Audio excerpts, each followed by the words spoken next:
तो चलिए अब स्टार्ट करते हैं क्वेश्चन नंबर 9। क्वेश्चन नंबर 9 क्या कह रहा है? अरे क्वेश्चन नंबर 9 कह रहा है कि एक राइट एंगल ट्रायंगल है। एक राइट एंगल ट्रायंगल बना दिया हमने, जिस पे राइट एंगल बी पे बन रहा है ए और सी, ठीक है ना। और एक और चीज़ गिवन दिया है। गिवन क्या दिया है? 10a कितना दे दिया हमारे पास? 1/√3। तो 10 मतलब परपेंडिकुलर अपॉन बेस, ठीक है ना। तो 10a है तो इसके लिए परपेंडिकुलर BC होगा, ठीक है ना। तो मतलब 1 और ये कितना हो जाएगा? √3, ठीक है ना। हमें वैल्यूज़ निकालनी है किसकी किसकी, हमें निकालनी है। पहले में कह रहा है sign A cos C plus cos A sign सी, ठीक है ना। और दूसरे में कह रहा है cos A cos C minus sign A sign सी, ठीक है ना। तो इन सब के लिए पहले हाइपोटेन्यूस की ज़रूरत होगी, तो हम हाइपोटेन्यूस निकालते हैं, ठीक है ना। देखिए हाइपोटेन्यूस कैसे निकालेंगे हम लोग। तो अगर हम देखेंगे by Pythagoras theorem, hypotenuse square is equal to perpendicular square plus base का स्क्वायर। तो हाइपोटेन्यूस क्या है? AC दिया है, AC का square is equal to perpendicular है 1 का स्क्वायर प्लस बेस कितना दिया है? √3 का स्क्वायर। तो AC स्क्वायर कितना हो जाएगा हमारे पास? 1 + 3, यानी AC स्क्वायर कितना हो जाएगा? 4। मतलब AC स्क्वायर हो गया आपका 4। तो AC की वैल्यू कितनी हो गई? AC की वैल्यू हो गई 2, ठीक है ना। मतलब AC की वैल्यू आ गई 2। अब देखते हैं अब हमें ज़रूरत किसकी किसकी है। हमें ज़रूरत है साइन ए की, हमें ज़रूरत है साइन ए की। और साइन क्या होता है? साइन हम पढ़े, साइन क्या होता है? साइन को अगर देखेंगे तो साइन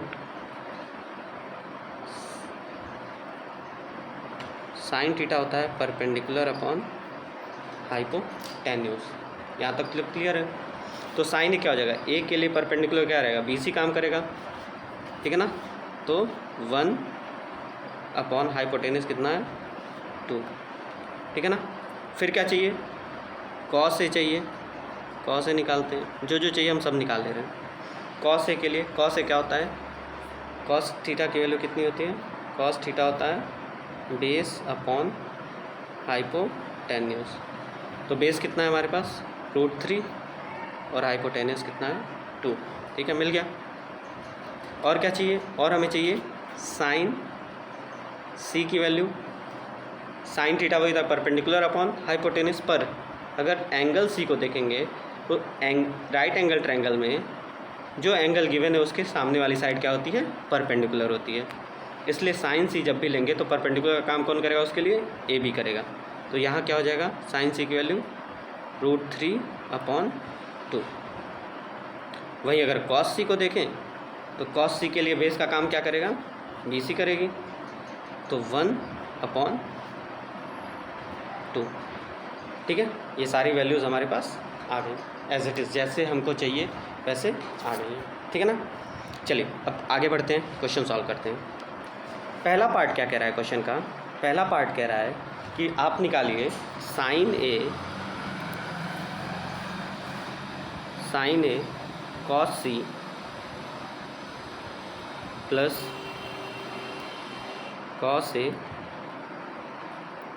साइन C, ठीक है ना। तो साइन ए की वैल्यू कितनी आई थी? साइन ए की वैल्यू हमारे पास कितनी है? 1/2। कॉस ए की वैल्यू √3/2, ठीक है ना। साइन ए की वैल्यू कितनी है? 1/2। कॉस C की वैल्यू कितनी है? कॉस C की वैल्यू 1/2, ठीक है। कॉस C की वैल्यू 1/2 है।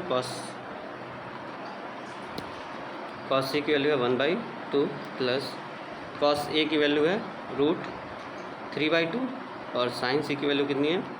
√3/2। यहाँ तक मुझे लगता है कोई दिक्कत नहीं होनी चाहिए। एक बार चेक कर लेते हैं वैल्यू सही है ना। कॉस A √3/2, साइन C √3/2, ठीक है। चलिए आगे बढ़ते हैं। अब इसको अगर हम सॉल्व करेंगे तो 1/2 × 1/2 क्या हो जाएगा? 4 इंटू √3 इंटू √3 कितना हो जाएगा 3, अरे सॉरी ये गड़बड़ कर दिया मैंने, 1/2 इंटू 1/2 क्या हो जाएगा 1/4 प्लस √3 इंटू √3 3/2 इंटू 2 4। इसको सॉल्व करेंगे तो कितना 3 + 1, क्योंकि डिनोमिनेटर सेम है तो एलसीएम निकालने की ज़रूरत नहीं है, तो 4 और ये 3 + 4 यानी 1। मतलब sign A cos C plus cos A sign सी की वैल्यू हमारे पास कितनी आ गई 1। यहाँ तक तो अंडरस्टूड है, ठीक है ना। चलिए सेकेंड पार्ट करते हैं इसका सेकेंड पार्ट क्या कह रहा है। सेकेंड पार्ट कह रहा है cos A cos C minus sign A sign C, cos A cos C minus sign A sign सी की वैल्यू निकालनी है, ठीक है ना। वैल्यूज़ एक बार देख लेते हैं फिर। कॉस ए की वैल्यू √3/2 है, कॉस ए साइन सी की वैल्यू सेम है, साइन ए कॉस सी की वैल्यू सेम है, ठीक है ना। कॉस ए की वैल्यू कितनी है √3/2, ठीक है, और कॉस सी की वैल्यू कितनी है हमारे पास 1/2 माइनस साइन ए की वैल्यू कितनी थी 1/2 और साइन सी की वैल्यू कितनी थी √3/2, ठीक है, कोई दिक्कत नहीं है। अगर इसको सॉल्व करेंगे √3 इंटू 1 क्या हो जाएगा √3 और 2 × 2 = 4 माइनस √3 इंटू 1 कितना हो जाएगा √3 और 2 × 2 = 4, ये दोनों सेम हो गए, कितना हो जाएगा 0। मतलब इसकी वैल्यू कितनी आ गई cos A cos C minus sign A sign से कितना हो जाएगा 0। तो ये आपका क्वेश्चन नंबर 9 भी ख़त्म, ठीक है ना। अब अगला बचा है हमारा क्वेश्चन नंबर 10।